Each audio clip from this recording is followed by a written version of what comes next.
आज हम लोग देखेंगे रेलवे ग्रुप डी में जो प्रश्न आते हैं विज्ञान से, उसमें रसायन विज्ञान के 15 महत्वपूर्ण प्रश्न को देखेंगे जो बार बार परीक्षा में पूछे जाते हैं।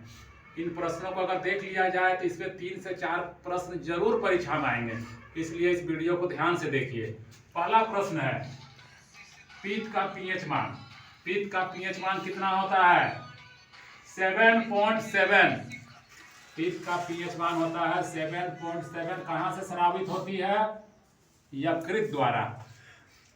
दूसरा क्वेश्चन है एलपीजी का प्रमुख संगठन। एलपीजी मतलब लिक्विड पेट्रोलियम गैस का प्रमुख संगठन क्या है? तो ब्यूटेन और प्रोपेन। बहुत इंपॉर्टेंट क्वेश्चन है। तीसरा क्वेश्चन एनटीपी पर किसी गैस के 1 मोल का आयतन कितना होता है? बार बार आता है परीक्षा में। तो किसी गैस का आयतन होता है 22.4 लीटर। याद रखना है। सिगरेट लाइटर से भी प्रश्न पूछा गया है, सिगरेट लाइटर में कौन सी गैस भरी होती है? तो ब्यूटेन गैस। लिक्विड रूप में रहती है, बाद में गैस बन जाती है। इसके बाद है अम्ल वर्षा। अम्ल वर्षा किस गैस के कारण होती है? अम्ल वर्षा होती है SO2 और NO2 के कारण। बहुत इंपॉर्टेंट क्वेश्चन है। इसके बाद है यूरिया। यूरिया का आपका सूत्र पूछ सकता है, या इसमें नाइट्रोजन की मात्रा। यूरिया का सूत्र होता है NH2CO NH2 और इसमें नाइट्रोजन होते हैं 46%।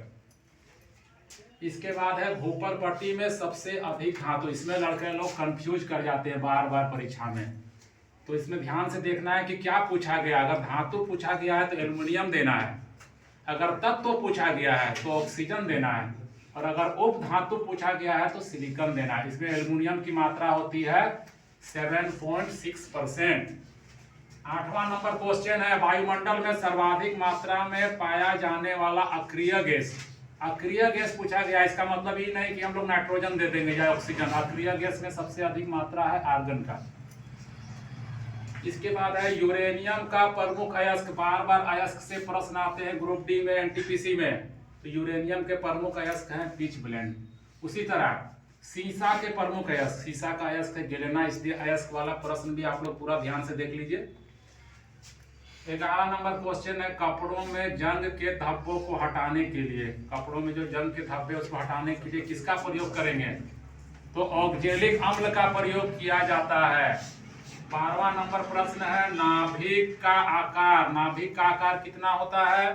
तो 10 का पावर -15 मीटर। ठीक है।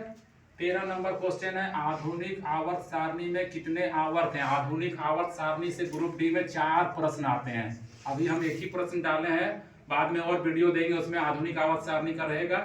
इसमें आधुनिक आवर्त सारणी में कितने आवर्त हैं? 7 और वर्ग कितने हैं? 18। आधुनिक आवर्त सारणी की खोज किसने की थी?